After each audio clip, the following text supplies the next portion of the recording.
Halo,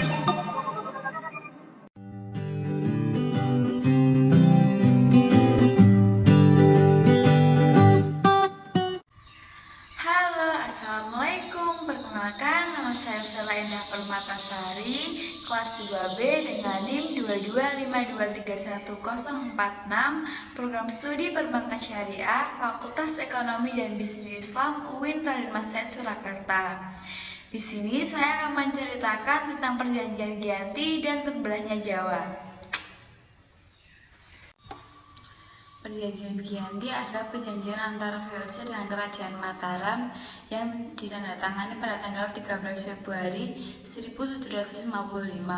Perjanjian Giyanti ini juga digelar dengan siasat VOC untuk memecah belah Kerajaan Mataram. Perjanjian Giyanti dianggap menguntungkan Belanda di tanah Jawa karena Kerajaan Mataram terpecah menjadi Kasunanan Surakarta Hadiningrat dan Kasunanan Yogyakarta Hadiningrat. Sejarah perjanjian Giyanti bermula dari konflik yang terjadi di Kerajaan Mataram. Konflik berawal dari pertikaian 3 calon pewaris Kerajaan Mataram, yakni Pangeran Pakubuwono II, Pangeran Mangkubumi, dan Raden Mas Said. Dalam ceritanya, Pangeran Pakubuwono dan Mangkubumi adalah anak dari Amangkurat IV, penguasa Mataram pada tahun 1719 sampai dengan 1726. Sedangkan Raden Mas Said merupakan cucu Amangkurat IV. Saat itu VOC mengangkat Pangeran Pakubuwono II sebagai raja. Pengangkatan ini menimbulkan kecemburuan Pangeran Mangkubumi dan Raden Mas Said. VOC juga memaksa Pangeran Pakubuwono II untuk memberikan mandat penunjukan raja dan petinggi kerajaan harus dengan persetujuan Belanda. Raden Mas Said dan Pangeran Mangkubumi memberikan pertolongan kepada VOC dan Pakubuwono II sebagai bentuk serangan protes. Serangan itu membuat Pakubuwono II meninggal dunia. Sepeninggal Pakubuwono II, Pangeran Mangkubumi naik menjadi raja. Namun VOC tidak mengakui status Pangeran Mangkubumi ini.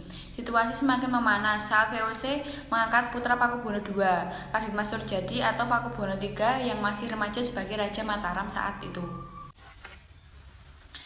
Raden Mas Said dan Pangeran Mangkubumi kembali melancarkan serangan pada VOC dan Raden Mas Surjadi.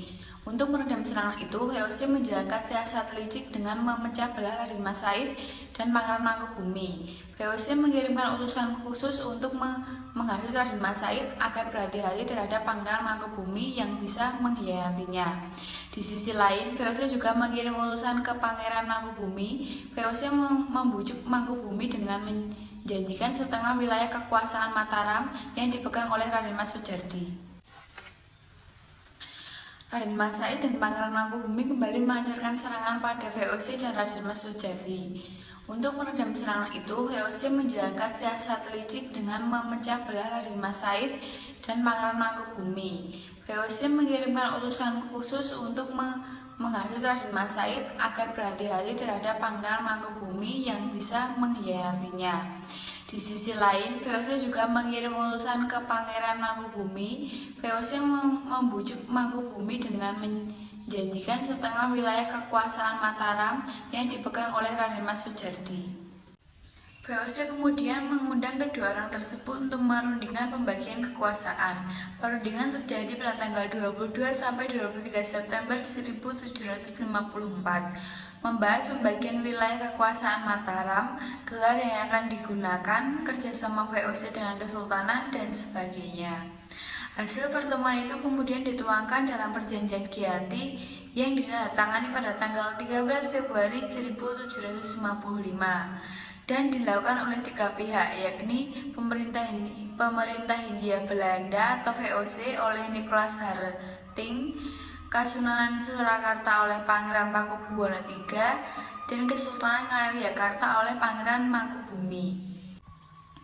Dampak Perjanjian Giyanti adalah memecah belah Kerajaan Mataram. Kerajaan Mataram terbagi menjadi 2, yaitu Kesultanan Yogyakarta dan Kesultanan Surakarta Hadiningrat.